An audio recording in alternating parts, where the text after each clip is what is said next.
सहज ऐकता ऐकता एक गझल एक मनोगत या पुस्तकाच्या प्रकाशन सोहळ्यात मी अजिंक्य कुलकर्णी आपल्या सगळ्यांचं स्वागत करतो.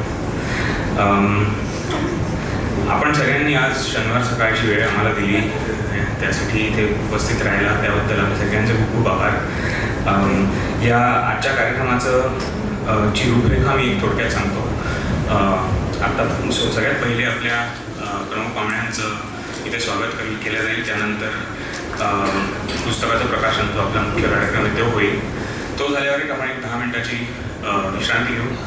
त्या विश्रांतीत आपल्यासाठी चहा आणि नाश्ता याचं प्रयोजन केले गेलेलं आहे, त्यामुळे त्याचा आस्वाद घ्यावा. आणि मग नंतर आपल्याबरोबर गंधार जाधव आणि गाथा जाधव आयगोळे या आपल्यासाठी एक गझल कार्यक्रमाचा गझलचा कार्यक्रम प्रस्तुत करणार आहेत. तर त्यातल्या बऱ्याचशा गझल या पुस्तकातल्याच आहेत. सो त्यानंतर आपण जेवणाचा कार्यक्रम असणार आहे आपला 1 वाजता साधारण. सो तो झाला की मग सांगत आलो. थँक्यू. आता सगळ्यात पहिले मी श्रीमती माधुरी कुलकर्णी यांना विनंती करतो की त्यांनी आजचे आपले प्रमुख पाहुणे श्री कमलेशजी गांधी यांना पुष्पगुच्छ देऊन त्यांचं स्वागत करावं.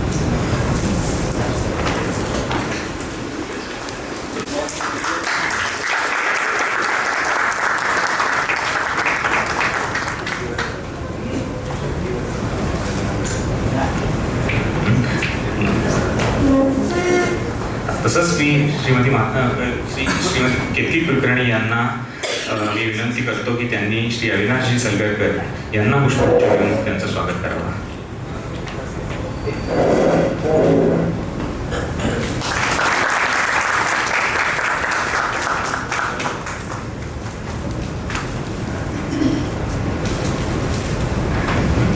आता मी पुस्तकाचे लेखक श्री प्रमोद कुलकर्णी यांची ओळख करून देण्यासाठी श्री संजयजी जोगळेकर यांना आमंत्रित करतो. आपल्या सगळ्यांचं खूप खूप धन्यवाद. तुम्ही इकडे आलात एवढ्या सकाळी आणि या कार्यक्रमाची शोभा वाढवली त्याबद्दल आपलं सगळ्यांचं धन्यवाद. आणि शनिवारी सन्माननीय उपस्थित रसिक गझलप्रेमी या सगळ्यांचं मी खूप खूप अभिनंदन करतो. आज आपण सर्वजण एका अत्यंत वेगळ्या हृदयस्पर्शी साहित्य प्रवासाचा साक्षीदार होत आहोत. सहज ऐकता ऐकता गझल एक अनुभूती या प्रमोद कुलकर्णी यांच्या नव्या पुस्तकाच्या प्रकाशन सोहळ्यात त्यांची थोडक्यात ओळख करून देण्याची विशेष कामगिरी माझ्यावर दिली, त्याबद्दल मी खूप आनंदी आहे. प्रमोद कुलकर्णींची काही ओळख करून द्यायची गरज नाही. आपण इथे आपल्याला सगळे उपस्थित त्यांना खूप छान ओळखतात, त्यामुळे मी जास्त काही बोलणार नाही. आणि माझं आणि प्रमोद यांचं 2008 पासून मी त्यांच्याबरोबर काम केलं 3 ते 4 वर्ष. आणि व्यावसायिक ॲज वेल ॲज वैयक्तिक त्याच्यामध्ये त्यांनी मला खूप मार्गदर्शन केलं. त्यांच्या एकूण प्रवासाचं किंवा एकूण जीवनशैलीमध्ये मी काही गोष्टी खूप शिकलो. त्याचा मला माझ्या पुढच्या आयुष्यामध्ये व्यावसायिक प्रोफेशनल आयुष्यामध्ये खूप फायदा झाला. त्याच्यापैकी 2 ते 3 गोष्टी मी फक्त सांगणार आहे. की एक म्हणजे त्यांचं खूप साधं सोपं आणि गोड व्यक्तिमत्व आहे. कधीही कुठची गोष्ट ते सोप्या तऱ्हेने कशी सांगता येईल याच्यावर त्यांचं काय म्हणतात त्याला फोकस असायचा. आणि दुसरं म्हणजे कुठच्याही गोष्टीच्या मुळापर्यंत जायची त्यांची एक पद्धत होती, त्यामुळे ते डिटेलिंगसाठी फार महत्त्वाचं असायचं. दुसरी सगळ्यात महत्त्वाची गोष्ट म्हणजे ती मी अगदी अंगीकारली सगळीकडे जाताना, ते म्हणजे ते पेन आणि त्यांची वही हे घेऊन प्रत्येक मिटिंगमध्ये जायचे.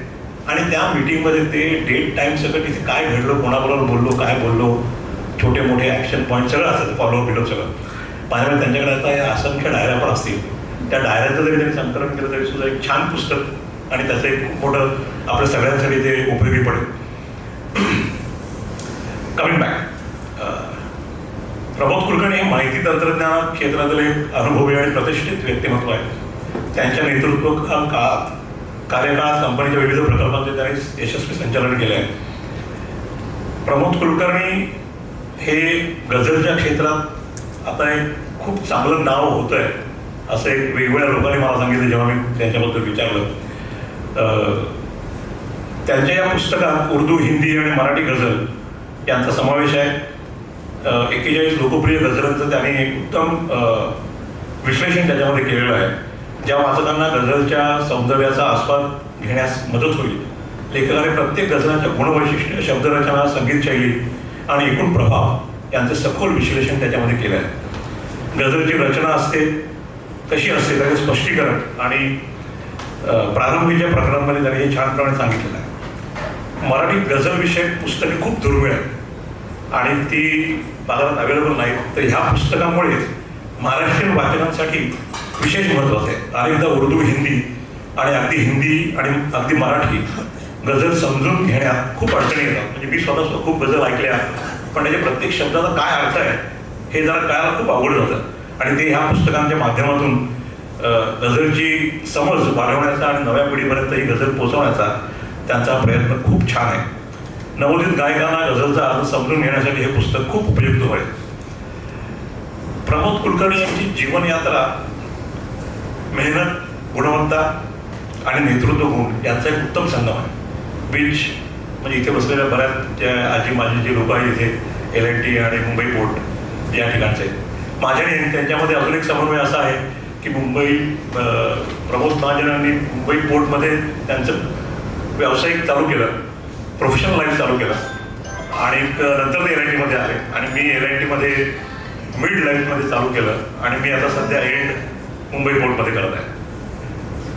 प्रमोद कुलकर्णी हे एक संवेदनशील आणि अभ्यासू म्हणून ओळखले जातात. गझल या साहित्य प्रकारात त्यांनी आपली एक वेगळी छाप उमटवली आहे. त्यांच्या लिखाणातून उमटणाऱ्या भावना, शब्दांची सहजता आणि अनुभवांची प्रगल्भता वाचकांना नेहमीच भावते. सहज ऐकता गझल एक अनुभूती या नव्या पुस्तकात त्यांनी गझल प्रकाराचे सूक्ष्म भावविश्व अगदी साध्या पण प्रभावी भाषेत मांडले आहे.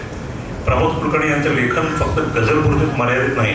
जर तुम्ही त्यांची फेसबुकची काही बघितली किंवा डिजिटल फुटप्रिंट बघितली तर त्या वेगवेगळ्या ठिकाणी जिथे ते गेले त्या ठिकाणी त्या गोष्टींचे ते बारकाव्याने निरीक्षण करतात आणि अतिशय सुंदर तऱ्हेने ते लिहितात. जर तुम्ही त्यांचं ते सगळं वाचलं ना तर तुम्हाला वाटतं की आपण तिकडे जाऊन आलो आणि तुम्ही अगदी रोखठोकपणे कोणाला सांगू शकता मी तिकडे गेलो होतो. परवाच मी माणसं सांगितलं मी कंपोडियाला जाऊन आलो. त्या विचार काय केलं, जे काय प्रमोदनी दिलं होतं ते मी त्याला सांगितलं हो का. पण अशा पण काही गोष्टी आहेत त्या त्यांनी खूप छान तऱ्हे लेखन मांडलेले आहेत. त्यांच्या लेखनशैलीत साधेपणा असतो, अनुभवांची प्रामाणिकता असते, या दोन महत्त्वाचे घटक आहेत. त्यांच्या गझलांमध्ये शब्दांचे नाजूक मीठ, भावनांची गहराई आणि त्यामुळे वाचकांना एक वेगळा अनुभव मिळतो. सहज ऐकता गझल एक अनुभूती हे पुस्तक म्हणजे त्यांच्या गझल प्रेमाचा आणि साहित्यावरील निष्ठेचा एक सुंदर आविष्कार आहे. गझल एक अनुभूती हे पुस्तक काव्य प्रकाराच्या अनुभवात्मक आणि भावनिक आणि सांस्कृतिक बाजूने प्रकाश टाकते. गझलमधील शब्द, अर्थ, लय यांच्या संगमातून निर्माण होणाऱ्या अनुभूतीचे विविध पैलू प्रमोद कुलकर्णी यांनी अभ्यासपूर्ण आणि संवेदनशीलतेने मांडलेले आहेत. त्यामुळे हे पुस्तक गझलप्रेमींसाठी आणि साहित्याच्या अनुभवात्मक बाजूमध्ये रस करणाऱ्या लोकांसाठी एक मोलाचे मार्गदर्शन करेल. आजच्या या प्रकाशन सोहळ्यात प्रमोद कुलकर्णी यांचे मनपूर्वक स्वागत. त्यांच्या पुढील साहित्य प्रवासासाठी खूप खूप शुभेच्छा आणि त्यांच्या लेखणीतून असेच नवनवीन अनुभव आणि भावविश्व मराठी वाचकांना सतत मिळत राहावं हीच अपेक्षा. धन्यवाद.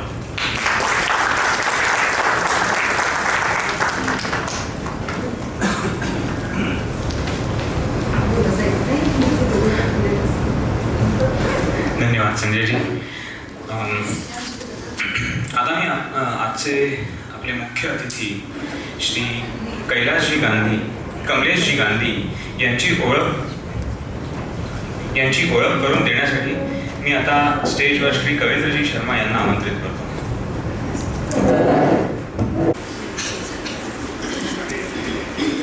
नमस्कार, धन्यवाद, सुप्रभात.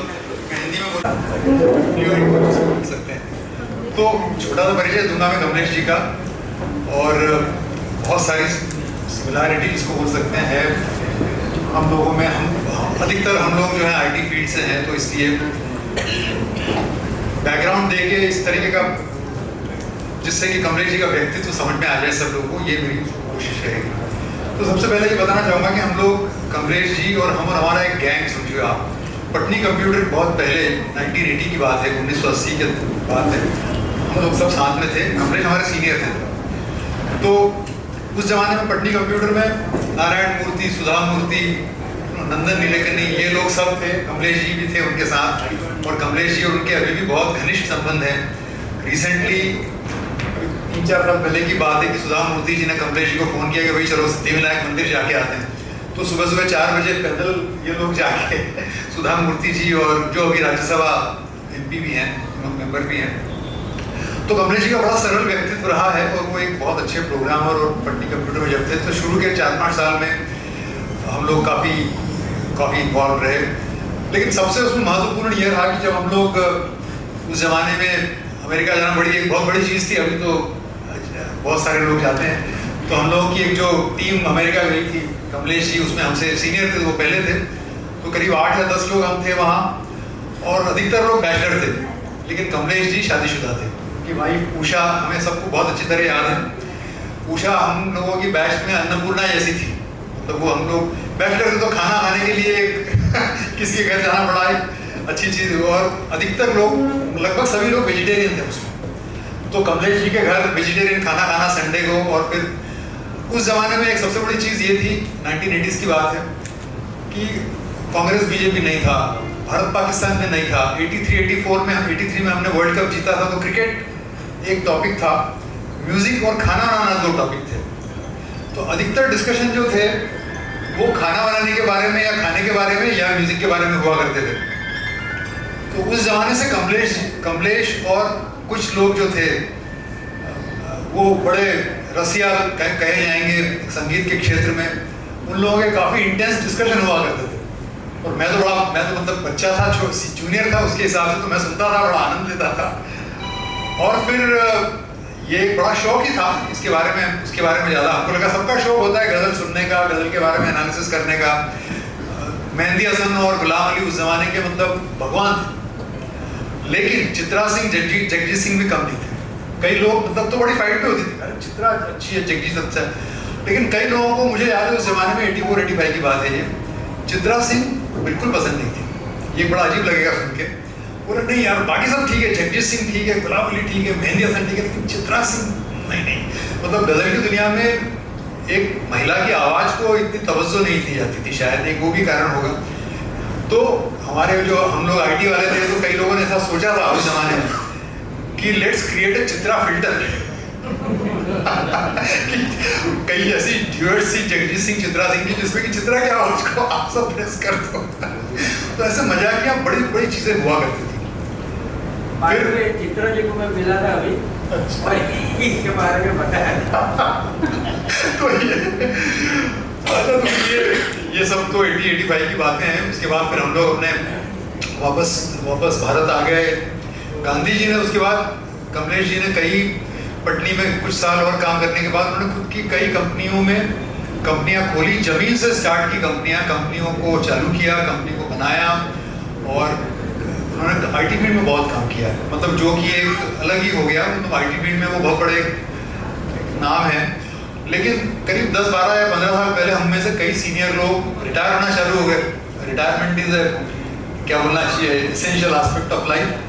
तो गांधी जी हमसे सीनियर थे, इसलिए वो पहले थोड़े से रिटायर हुए, लेकिन वो रिटायर वैसे नहीं हुए। मतलब वो अभी भी कोडिंग से लेके प्रोग्रामिंग, एम्बेडेड सिस्टम्स वगैरह में वो इतनी दखल रखते हैं कि वो अच्छे को मात दे दें। इनके challenge for you in case. तो वो अभी भी बहुत ही उम्दा दर्जे के प्रोग्रामर हैं और उम्दा दर्जे के इनोवेटर हैं। अभी इनोवेशन शब्द बहुत यूज़ होता है आज के ज़माने में, लेकिन मैं बताता हूँ 84-85 की बात, हम लोग जब पटनी कंप्यूटर में थे, तो अभी थोड़ा ये टेक्निकल हो जाएगा, लेकिन just to tell small simply कि उस ज़माने में PL1, पास्कल और C ये बहुत ही उम्दा दर्जे की लैंग्वेजेस मानी जाती थी। मतलब उसमें यदि आप प्रोग्रामिंग कर रहे हो, मैं असेंबली का और C लैंग्वेज का प्रोग्रामर था, तो मैं अपने आप को थोड़ा कॉलर ऊँची करके चलता था। कमलेश कोबॉल प्रोग्रामर था, मतलब फंडामेंटली। लेकिन उसने कोबॉल में सिस्टम प्रोग्राम और यूटिलिटी प्रोग्राम लिख के हमारे, जिसको बोलते हैं ना, हमारे मतलब नाको चने चबा दिए। हिंदी का एक मुहावरा है कि नाक से चने चबाना जिसको बोलते हैं। तो उसने वो चीज़, एक जिसको अंग्रेजी में कहा होता है ना कि anyone can doing extraordinary thing extraordinary well is not great thing. But doing ordinary thing extraordinarily well is a very great thing. तो उन्होंने कोबॉल को यूज करके जो किया था उससे उनका एक इनोवेशन पोटेंशियल मालूम पड़ा था। लेकिन बाद में जब हम 10-12 साल पहले फिर से मिले रिटायरमेंट के नज़दीक में, तब मालूम पड़ा कि कमलेश ने गज़ल और उर्दू शायरी की दुनिया में भी उतने ही इनोवेशन और उतना ही नाम हासिल कर लिया जो हम सोच भी नहीं सकते थे। हम सब गज़ल और ऐसे डिस्कस करते रहते, लेकिन ये कभी पता नहीं था कि कमलेश जी गज़ल लिखेंगे, गज़ल कंपोज करेंगे और गज़ल में कई जो पुरानी इस्टेब्लिश गज़लें हैं उनको फिर से गा के या उनके बारे में अपने विचार रख के एक खलबली से मचा देंगे। मतलब ये एक बड़ा सा इनोवेशन मेरे हिसाब से। अभी जैसे अभी कई लोगों ने जैसे गालिब की कुछ गज़ल सुनी होगी या मालूम ही होगा, तो मैं एक कुछ दिनों पहले रेडियो पे गज़ल सुन रहा था जिसमें जो एक गाई थी विनोद सहगल करके आर्टिस्ट है। विनोद सहगल शायद इतने ज़्यादा फेमस नहीं है कंपेयर टू जो हम सुनते हैं विनोद सहगल ने। वो गज़ल का जस्ट टुकड़ा बता रहा हूँ मैं कि कोई दिन गर जिंदगानी और है, कोई दिन गर जिंदगानी और है, हमने अपने जी में ठानी और है। तो ये गालिब की एक बहुत ही अलग टाइप की गज़ल है जिसमें कि कुछ कर गुजरने का जज्बा है। At the same time Ghalib बताते हैं कि भाई उन पे इतनी मुश्किलें पड़ चुकी है कि उसके बाद कुछ बचा ही नहीं है। यानी वो गज़ल का वो है, तो कोई दिन गर जिंदगानी और है, हमने अपने जी में ठानी और है। ये मिर्ज़ा गालिब की जो सीरियल बनी थी नसरुद्दीन शाह और जगजीत सिंह ने जो मिलकर बनाई थी, उसमें ये गज़ल गाता है एक फ़कीर। तो ये गज़ल सुनने में बड़ी अच्छी लगी मुझे, लेकिन बाद में मुझे मालूम पड़ा कई दिनों बाद कि वो गज़ल मेहंदी हसन भी गाई है। फिर मैंने वो मेहंदी हसन की गज़ल सुनी अभी, मुझे मैं बता रहा हूँ बिल्कुल मज़ा नहीं आया, क्योंकि मेहंदी हसन ने बहुत अलग राग में गाई है, उसकी बहुत अलग तरीके से कंपोजिशन की है। तो आपके दिमाग में एक बार जो गज़ल बैठ जाती है उसको किसी दूसरी तरीके से गा के भले ही वो मेहंदी हसन या गुलाम अली हो, वो नहीं आपके दिमाग में इंप्रेशन क्रिएट करेगा।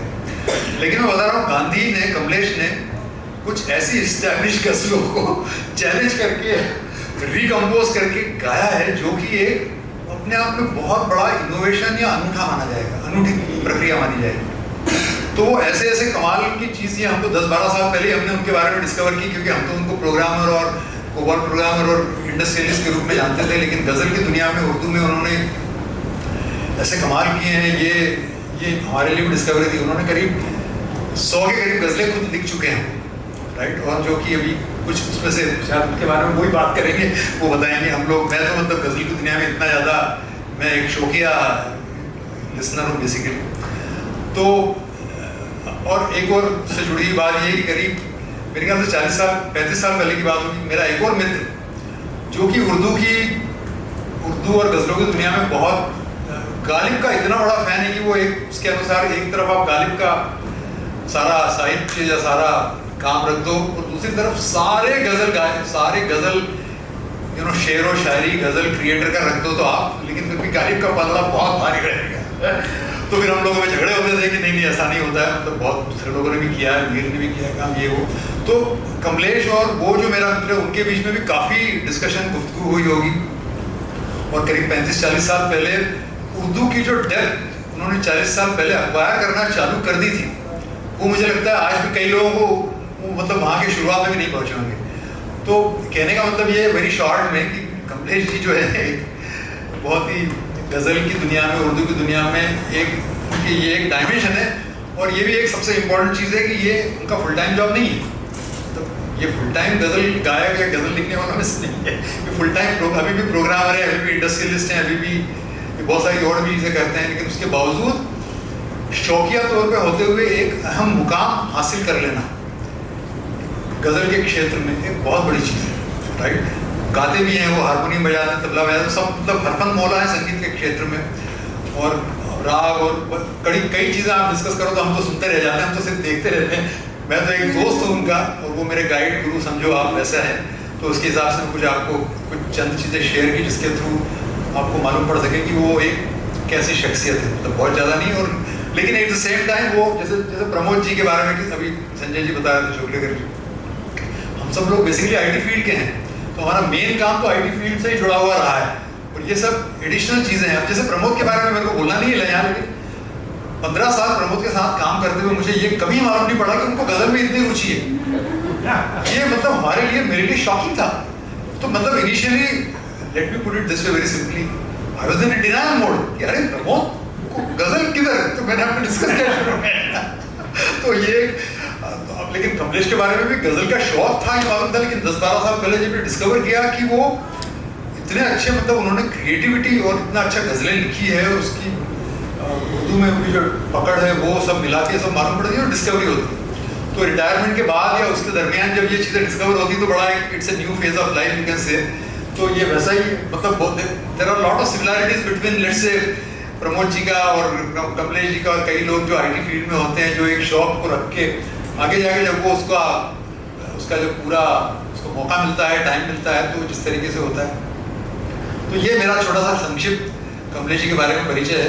वो एक आईटी फील्ड के हैं, गजल के बहुत इंटरेस्टेड रहते हैं। बाद में जब हम उनको सुनेंगे तो मैंने जो कुछ बताया है आपको, उसकी कुछ हद तक या काफ़ी हद तक पुष्टि होने की संभावना है। ओके, धन्यवाद।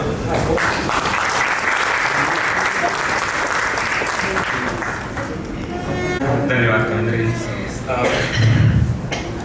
मी आता श्री प्रमोद कुलकर्णी यांना विनंती करतो की त्यांनी आपले आजचे विशेष अतिथी श्री अविनाशजी सलगरकर यांची ओळख करून द्यावी, व त्यानंतर अविनाशजी यांनाही विनंती करतो की त्यांनी त्यांच्या भावना व्यक्त कराव्या.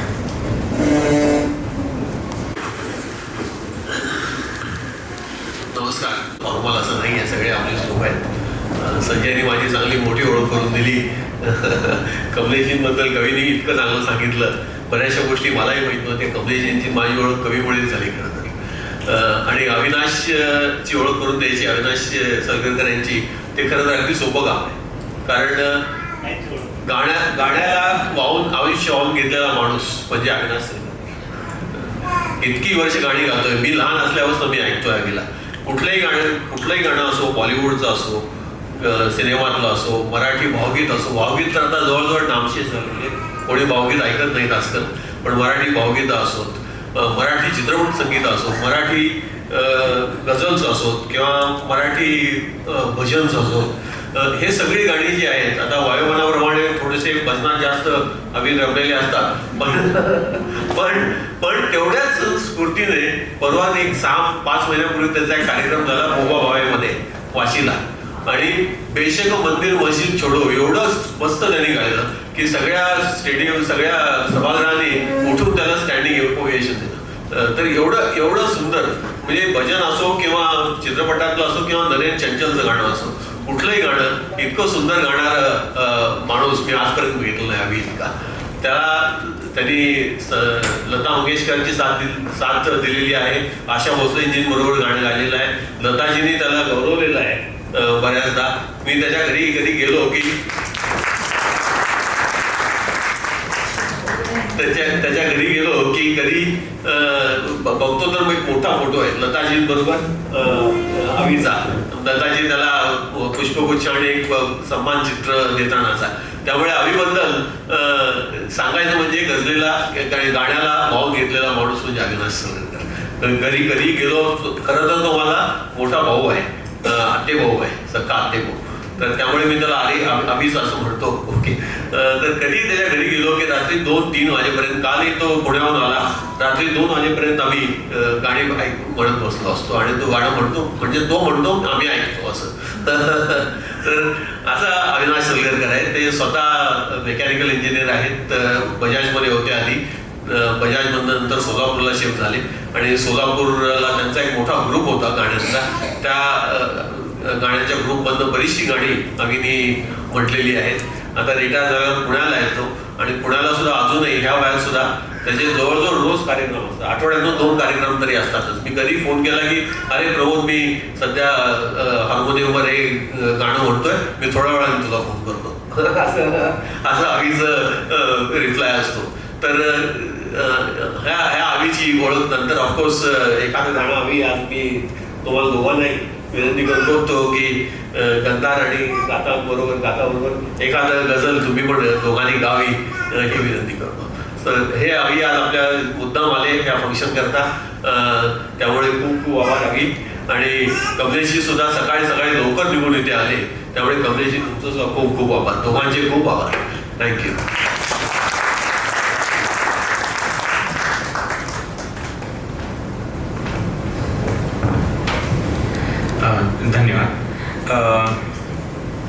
मी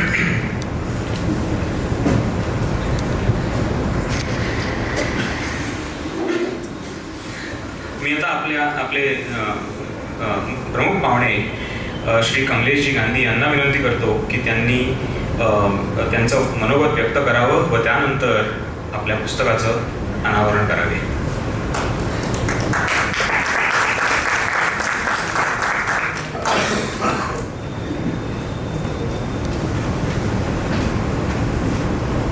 मैं भी मराठी खूब समझता हूँ, पूरा उनका पुस्तक पढ़ लिया हूँ मगर बोलने में इतनी फ्लुएंसी नहीं है, तो मैं भी हिंदी में बोलूँगा.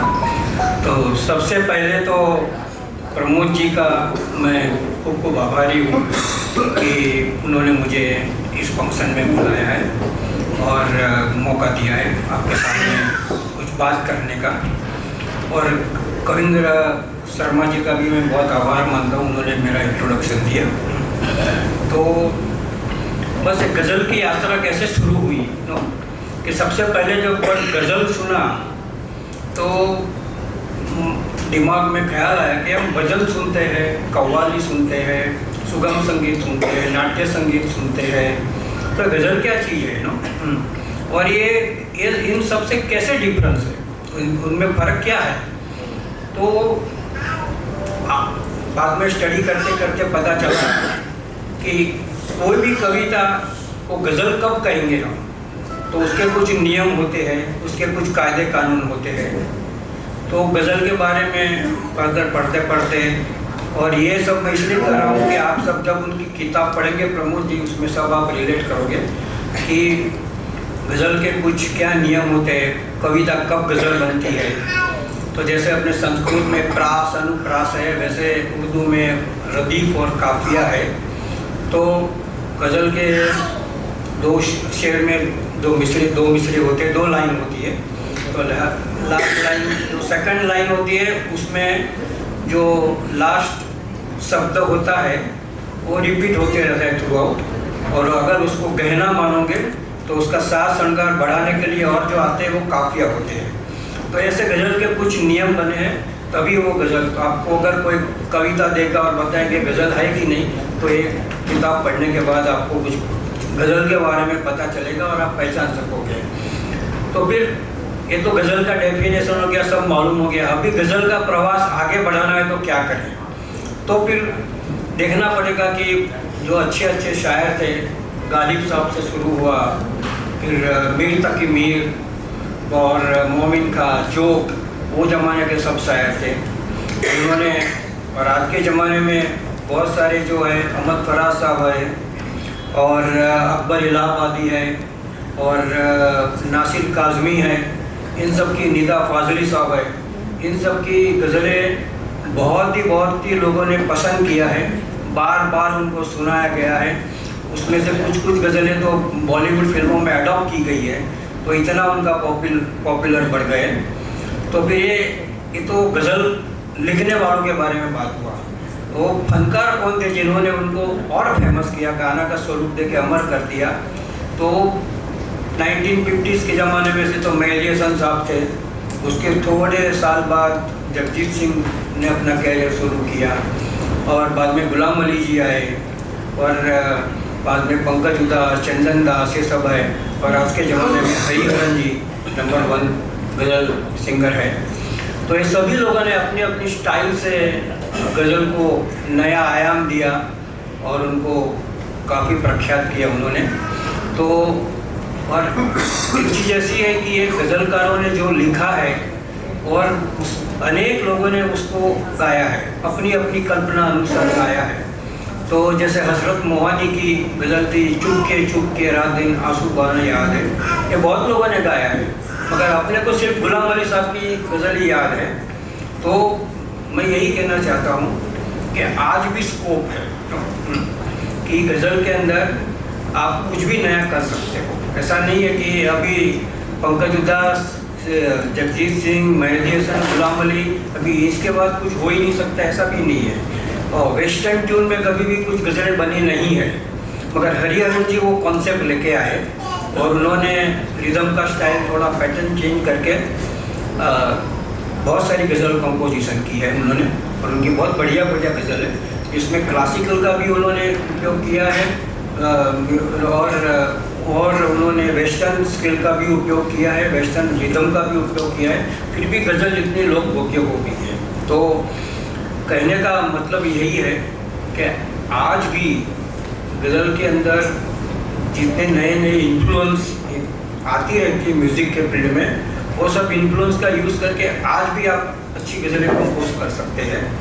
और जब मैं बॉस्टन में था पहले और बस स्टॉप पे शाम को खड़ा बस का इंतज़ार करता था, तब हमारे कलीग थे मिस्टर विजय खरे, वो अपना कुछ ना कुछ भीमसेन जी का कुछ छोटा मोटा चीज़ गाते रहते थे। तो मैं इंटरेस्ट से सुनता था। बाद में उन्होंने बताया कि आप मेहदी हसन की गज़लें गाते हैं, तलत महमूद के गाने गाते हैं, तो आप क्लासिकल म्यूज़िक सीखो तो और अच्छा आपको एप्रिसिएशन होएगा। तो मेरा चलो फिर हम इंडिया आ गए और एक उस्ताद महबूब खान करके मिल गए। तो उस्ताद महबूब खान के great grandfather Abdul Karim Khan ji ने किराना घराना का स्थापना किया था। तो उन्होंने सौरभ नाम दिया और फिर बढ़ते गया, इंटरेस्ट बढ़ते गया। फिर थोड़ा उर्दू का स्टडी किया, थोड़ा आगे, और फिर कंपोजिशन शुरू किया। और एक गुस्ताखी हो गई मेरे से कि बस मेहदी हसन का उतना जुनून सवार था मेरे पे दिन रात कि सब मेहदी हसन की गज़लें में नया नया ट्यून बनाने लगा। तो हमारे गुरुजी कहते हैं अच्छा हो मेहदी हसन साहब अभी जिंदा नहीं है, तो कबर में से आके तुमको 2-4 चाटा मार देते थे। तो ऐसे ऐसे फिर क्या बोलते हैं ना हिम्मत और हिम्मत बढ़ती गई और करते रहे। तो मेहदी हसन जी है, गुलाम अली जी है, हरिहरन जी है, वो सबकी गज़लें का नया नया ट्यून बनाते रहे। और कोई कोई गज़लें में ऐसा भी हुआ है कि ओरिजिनल से अच्छा भी लोगों को ट्यून लगा है नो। तो ऐसा भी होता है। तो गज़ल की दुनिया में अभी भी बहुत स्कोप है, बहुत सारा कुछ हो सकता है। और यंगस्टरों को यही संदेश दूंगा कि कंपोज करते रहो, रागों का भी अभ्यास करते रहो और रागों के बाहर का वेस्टर्न स्केल का भी करते रहो, जिसमें सुनने में अच्छा लगे। तो बस वही गज़ल का एक मूल होता है, करते रहो करते रहो। और फिल्मी गज़लें भी आपकी के बारे में भी आपने बहुत सुना है, जैसे मदन मोहन जी है और उन्होंने भी बहुत अच्छी अच्छी गज़लें, फिल्मी गज़लें बनाई है। और लता मंगेशकर, मोहम्मद रफ़ी साहब ने उनको अमर बना दिया है नो। और उनके लिखने वाले भी अपने ज़माने के क्या लोग स्टालवर्ट लोग थे नो, मजरू सुल्तानपुरी, शकील बदायूनी नो, साहिर लुधियानवी और हिंदीवर्ती राजेंद्र कृष्ण और गुलजार, ये सब ने भी बहुत ही अच्छी अच्छी गज़लें लिखी है। गज़लों का दौर अभी भी चालू है, अभी भी जिंदा है और रहेगा भी। तो आप बस सुनते रहो। और ये मैं इसलिए कहता हूँ कि अगर गज़ल के बारे में और डीपर नॉलेज लेना है तो प्रमोद जी ने बहुत ही अच्छा पुस्तक लिखा है जिसमें गज़ल क्या है। और गज़ल को एप्रिशिएट करने के लिए जो बहुत बड़े बड़े नामी शायर हैं उनकी उन्होंने गज़ल लिया है, जो बहुत लोगों ने सुना है, बहुत लोगों ने उसको पसंद किया है और उनका बहुत ही अप्लॉज मिला है। तो वही गज़ल उन्होंने सिलेक्ट किया है। और उसमें जो भारी भरकम उर्दू शब्द आते हैं उन्होंने बहुत अच्छी तरह से समझाया भी है और उसका मराठी में मूड भी क्या कैसे होता है वो समझाया है। तो मैं ज़रूर रेकमेंड करूँगा कि आप उनका पुस्तक ज़रूर पढ़िए और आपको गज़ल के बारे में इतना पता चलेगा कि जैसे उनके थ्रू मैंने बहुत सारी गज़लें भीमराव पांचाल जी की सुनी, मराठी गज़लें, और बहुत अच्छा लगा। वो जिनके वो उनके थे वो इलाही जमादार करके थे, वो एक बार संगीत क्लास में भी आए थे और उन्होंने भी अच्छी बहुत अच्छी अच्छी जो गज़ल लिखी है बहुत अच्छी लिखी है। और प्रमोद जी को मैं इसलिए मानता हूँ कि गज़ल के फील्ड में तो मैं भी हूँ और मैं कभी सब किताब लिखने का मेरी कोई हिम्मत नहीं हुई। उन्होंने बहुत ही अच्छी तरीके से कंपाइल किया है और ये किया है। और मैं I wish him really great grand success end thank you for calling me here end listening end खूब खूब आपका आभार। धन्यवाद वंदेशी। आता मी श्री अविनाशजी सलगरकर यांना पोडियमवर यायची विनंती करतो. त्यांचं मनोगत ऐकायला. म्हटलं हा या क्षेत्रामध्ये काय असं काही काम करत असेल ना, तो खूप हुशार आहे. लहानपणापासून मला माहिती आहे, पंढरपूरला शाळेत असताना वगैरे त्याचं शैक्षणिक करिअर वगैरे अतिशय उच्च दर्जाचं होतं. तसं ठीक आहे, माहिती होतं. पण या क्षेत्रामध्ये कारण तसे काही फॅमिली बॅकग्राऊंड माझ्या माहितीप्रमाणे नाही आहे. तरी पण तो इतकं छान लागलं मला राहावे ना. म्हटलं त्याला मी रोज आठवड्यात एकदा तरी त्याला फोन करायचो, हे तू इतकं चांगलं लिहितोस ना, ह्याचं एक पुस्तक काढ. कारण हे काय मराठी लोकांना आपल्या गझलचा फारसं त्याच्यातला उर्दू शब्द असल्यामुळे उर्दूविषयी आपल्याला काही फारशी माहिती नसते. खरं म्हणजे कारण काय संबंध नाही, उर्दू शब्दच वेगळे आहेत. मग त्यांनी ते मनावर घेतलं, हे माझं भाग्य आहे किंवा आपल्या मराठी वाचकांचं भाग्य मी म्हणतो की त्यांनी इतकं छान. म्हणजे गझल नुसतं शब्दार्थ सांगून गझल होत नाही आहे. गझल सांगणारा मनुष्य एखादा उर्दूचा अभ्यासक असेल, तो काय करेल की त्या गझलचे शब्द घेऊन आता रंजिशी सैल वगैरे हे असे त्या गझल त्या अर्थ सांगू शकेल किंवा असं असं दुःख आहे वगैरे अमुक. परंतु त्यातल्या ज्या आतल्या भावना आहेत त्या गझल लिहिणार आहेत, त्या भावना व्यक्त करण्याकरता काय की त्याला थोडंसं कवी मन असणं आवश्यक आहे. हृदय कवीचं असणं त्याला आवश्यक आहे. आणि त्याने ते मनावर घेऊन त्याने ते गझलेचा अर्थ समजावून घेऊन नुसता अर्थ नाही.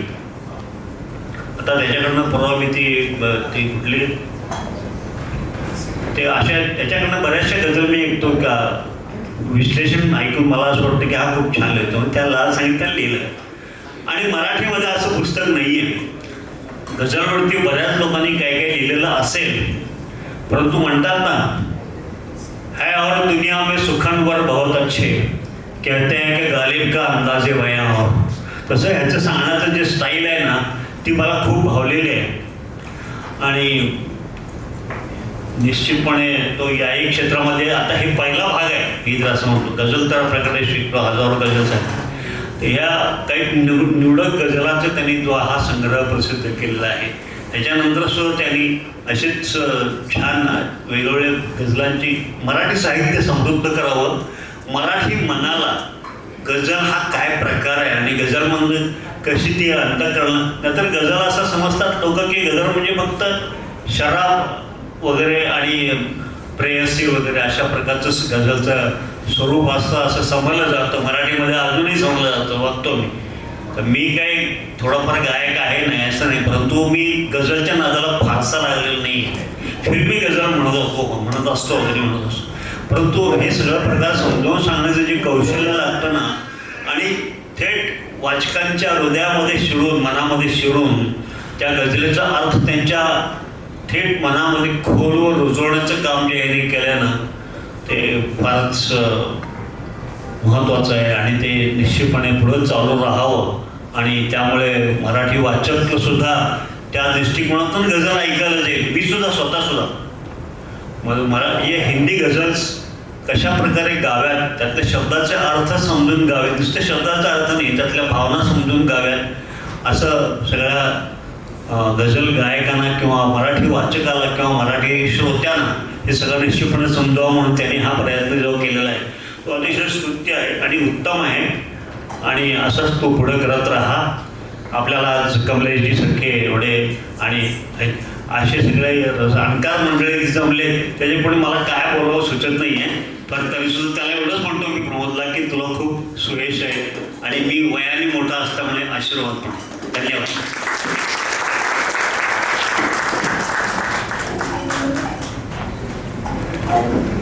धन्यवाद अविनाशी.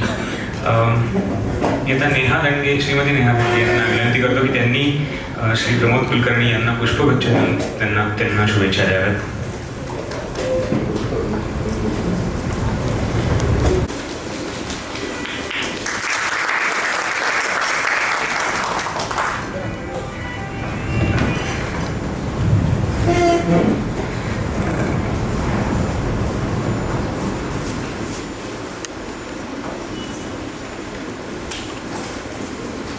मी आजचे आपले प्रमुख पाहुणे श्री कमलेशजी गांधी यांना विनंती करतो की त्यांनी पुस्तकाचे अनावरण करून आपल्या या कार्यक्रमाला हे करावं प्लीज.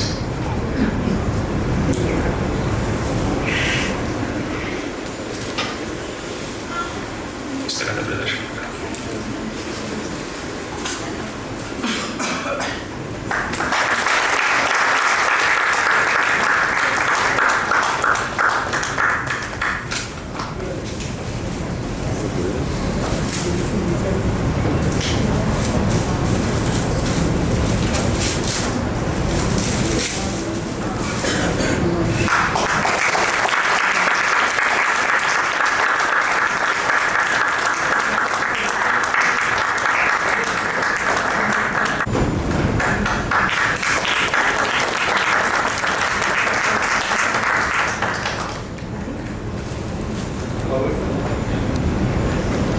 केल्याबद्दल. खरं तर माझे सगळे गझल पहिल्यांदा ऐकले ते माझ्या नातीने, कारण US मध्ये असताना मी ते पुस्तक लिहिलं. मी US ला गेलो होतो आणि लहान होती तेव्हा मी लिहायचो आणि गाणी ऐकायचो, तेव्हा ती मन लावून ऐकायची. तर ती पहिली ऐकणारी ती आहे. पण थँक्यू व्हेरी मच. जसं अविनी सांगितलं, अविनी 2 गोष्टी सांगितल्या. एक म्हणजे आपल्या घराण्यात काय असं बॅकग्राऊंड नाही गझल किंवा यायचं, पण तसं ते आमच्या घराण्यात आहे, त्यामुळे ते कदाचित त्याच्यामुळे मला गझलची गोडी लागली असावी जास्त.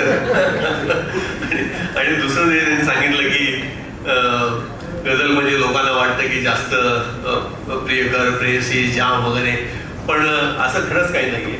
गझल बऱ्याच प्रकारचे असतात. एक नवीन शबीना आदिब म्हणून एक अतिशय नवीन कानपूरची शायरा आहे, महिला शायर आहेत, शायरा म्हणतात त्यांना. तर त्यांनी एक खूप सुंदर गझल लिहितं. त्यांची एक गझल माझ्या पुस्तकात पण आहे. आणि 3-4 वर्षापूर्वी 3 वर्षापूर्वी जेव्हा इस्रायलचं वगैरे युद्ध सुरू झालं, इस्रायल आणि पॅलेस्टाईन, तेव्हा त्यांनी एक खूप सुंदर गझल लिहिली. त्या गझलमधला एक शेर असा होता की बमों की बरसात हो रही है, पुराने जाबाज सो रहे हैं. पुराने जाबाज म्हणजे पर्टिक्युलर अमेरिका वगैरे यांच्याबद्दल. सो बमों की बरसात हो रही है, पुराने जाबाज सो रहे हैं, गुलाम दुनिया को कर रहा है वो जिसकी ताकत नहीं है. असं तिने इतकं सुंदर हे सोशल याच्यावर लिहिलं होतं. आणि तर त्यांची एक गझल जी आहे ती पण माझ्या पुस्तकात आहे. माझ्या पुस्तकात टोटल 41 गझल्स आहेत आधी सांगितल्याप्रमाणे. आणि त्या 41 गझल वेगवेगळ्या काळावधीतल्या आहेत. म्हणजे सगळ्यात जुनी गझल जी आहे ते चुपके चुपके रात दिन आसू बहाना याद आहे, हसरत मोहानी यांची. ती जवळजवळ 170-172 वर्षापूर्वी लिहिलेली गझल आहे ती, आणि ती अजूनही तेवढीच फेमस आहे. चुपके चुपके रात दिन किंवा हंगाम आहे क्यों बरखा, हे अकबर इलाहाबादी यांची गझल आहे. ती साधारण 158 वर्षापूर्वी लिहिलेली गझल आहे. तर ह्या फार जुन्या गझल, पण त्या अजूनही तेवढ्याच फेमस आहेत. शबीना आदिब जे मी आता म्हटलं ते 4 वर्षापूर्वी लिहिलेली त्यांची गझल आहे, मी आत्ताची म्हणाल होती. तर त्यांची म्हणजे महिला गझल किंवा गझल लिहिणाऱ्या किंवा महिला गायिका सुद्धा, गझल गाणाऱ्या गायिका फार कमी आहेत.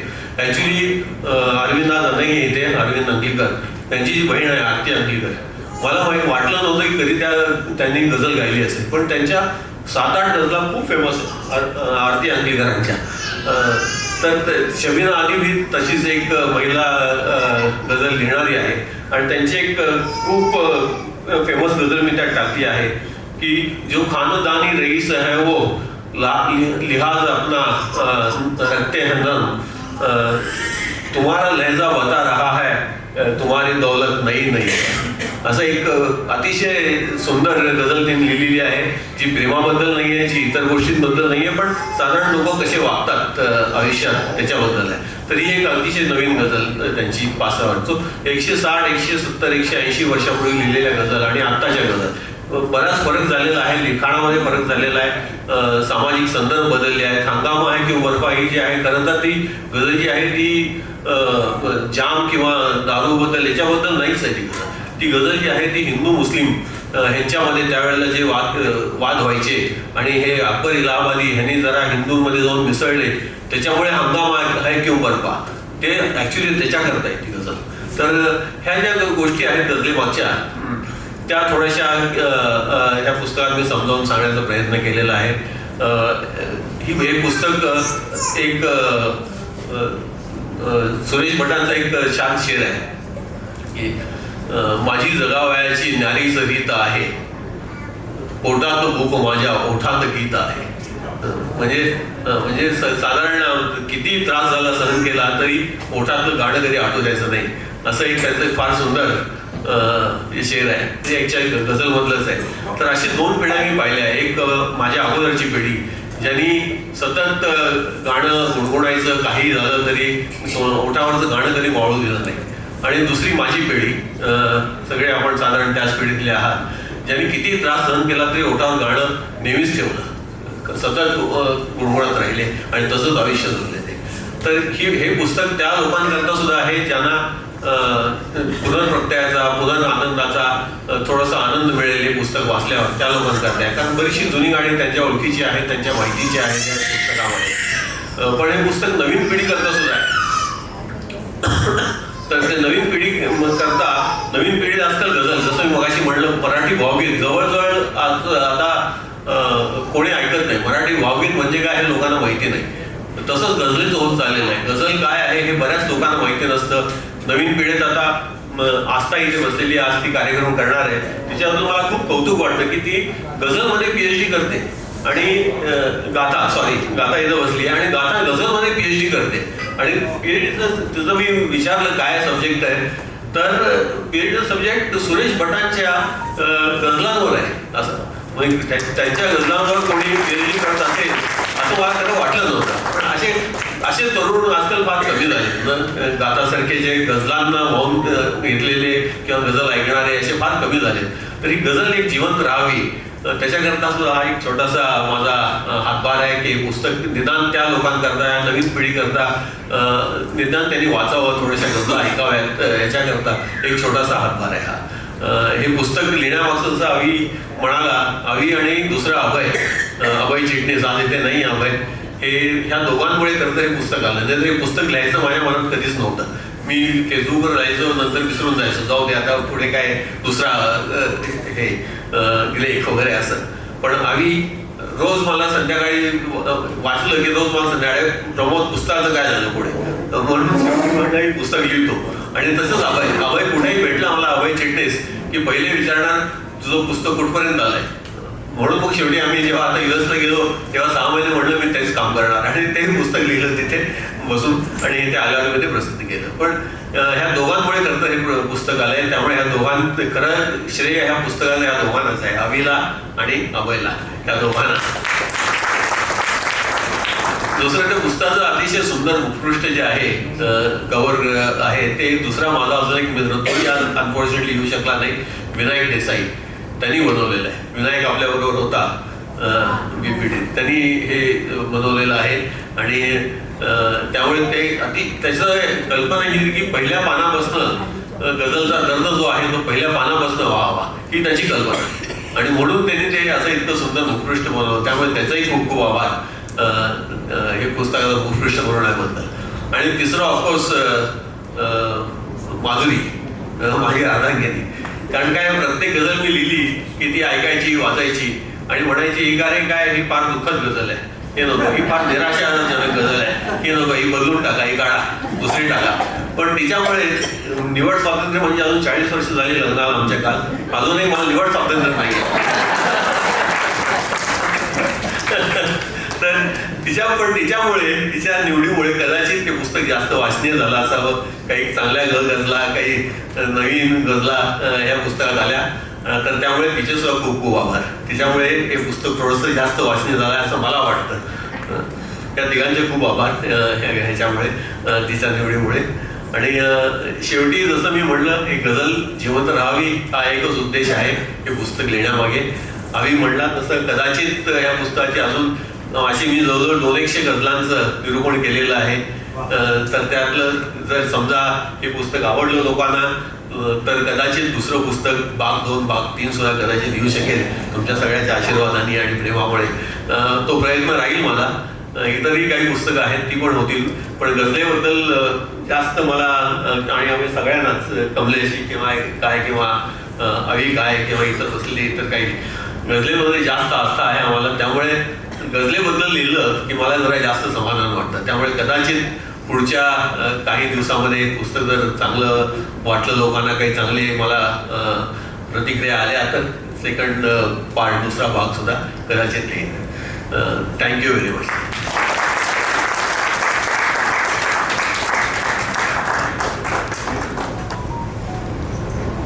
आता 10 ते 15 मिनिटांची विश्रांती घेऊ. तुमच्यासाठी सगळ्यांसाठी चहा आणि त्यानंतर आपल्याबरोबर इथे बसलेले श्रीमती राधा आडगोळे यांचा एक छोटासा कार्यक्रम असणार आहे.